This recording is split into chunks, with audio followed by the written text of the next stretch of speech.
പഴയ മുൻകാലത്ത് അനുഭവം വെച്ച് നോക്കുകയാണെങ്കിൽ വളരെ കുറവ് പദങ്ങളുണ്ട് അഭിപ്രായമില്ല. പിന്നെ ഈ വിഷ്വൽ മീഡിയ TV ചാനലൊക്കെ ഇഷ്ടംപോലെ ആക്റ്റീവ് ആയതുകൊണ്ട് ഒരു ചെറിയ സംഭവം പോലും വലിയ ഫ്ലാഷ് കിട്ടും. അതുകൊണ്ട് വലിയ പ്രശ്നങ്ങളൊന്നും തോന്നലുണ്ട്. പക്ഷേ പിന്നെ തിരുവനന്തപുരം കോർപ്പറേഷനെ കുറിച്ച് എനിക്ക് ഈ തവണയുള്ളത് പ്രത്യേകം മതിപ്പ്. നമ്മുടെ പാർട്ടി ഉത്തരവാദപ്പെട്ട DCC KPCC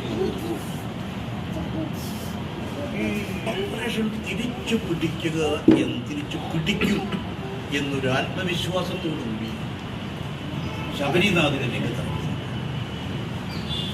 മറ്റേ നമുക്കറിയാം ആരാ നിങ്ങളുടെ നേതാവ് എന്ന് ചോദിച്ചാൽ നമുക്ക് അങ്ങനെ പറയാൻ ആരുമില്ല.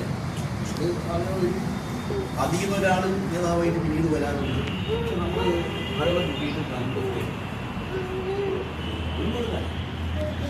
അപ്പം അതുകൊണ്ട് ഈ തവണ ശബരിനാഥിൻ്റെ നേതൃത്വത്തിലുള്ള UDF ടീം രംഗത്തിറങ്ങി. അത് വളരെ മുൻകൂട്ടി തന്നെ ഇറങ്ങി.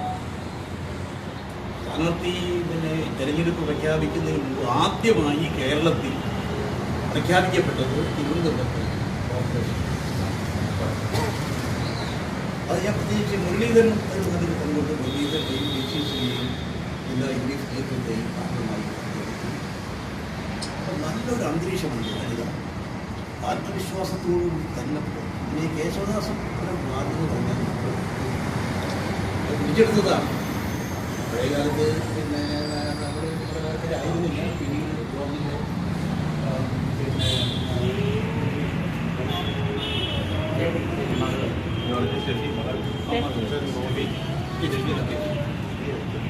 സ്റ്റെഫി വന്ന് തിരിച്ചു ഇടയ്ക്കാണ് ശരിക്ക് ആഞ്ഞു പിടിച്ചാൽ ഈ തവണ കേശവദാസപുരം പാർട്ട് നമ്മൾ വിജയിച്ചിരിക്കും എന്നുള്ള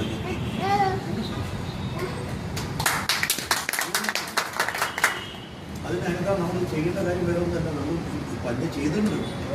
സന്തോഷമുണ്ട്. എല്ലാ വീടുകളിലും ചിലപ്പോൾ നമ്മുടെ ആളുകൾക്ക് ചെറിയൊരു പരിമിതിയുണ്ട്. അവിടെ പോകുന്ന അവിടെ നല്ല ഇവിടെ പോകുന്ന അതല്ല പോയേ മതിയാവും. നമ്മുടെ എതിർചേരിയിൽപ്പെട്ട വീടുകളാണെങ്കിൽ കൂടെ അവരുടെ വിശ്വാസികളാണെങ്കിൽ കൂടെ പോകണം.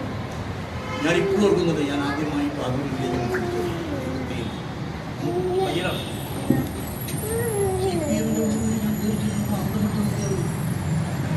ഞാനൊരു എപ്പോഴും ഓർക്കുന്നുണ്ട് ചെറുത്തര ഒരു വലിയ CPM സമ്മേളനമാണ്.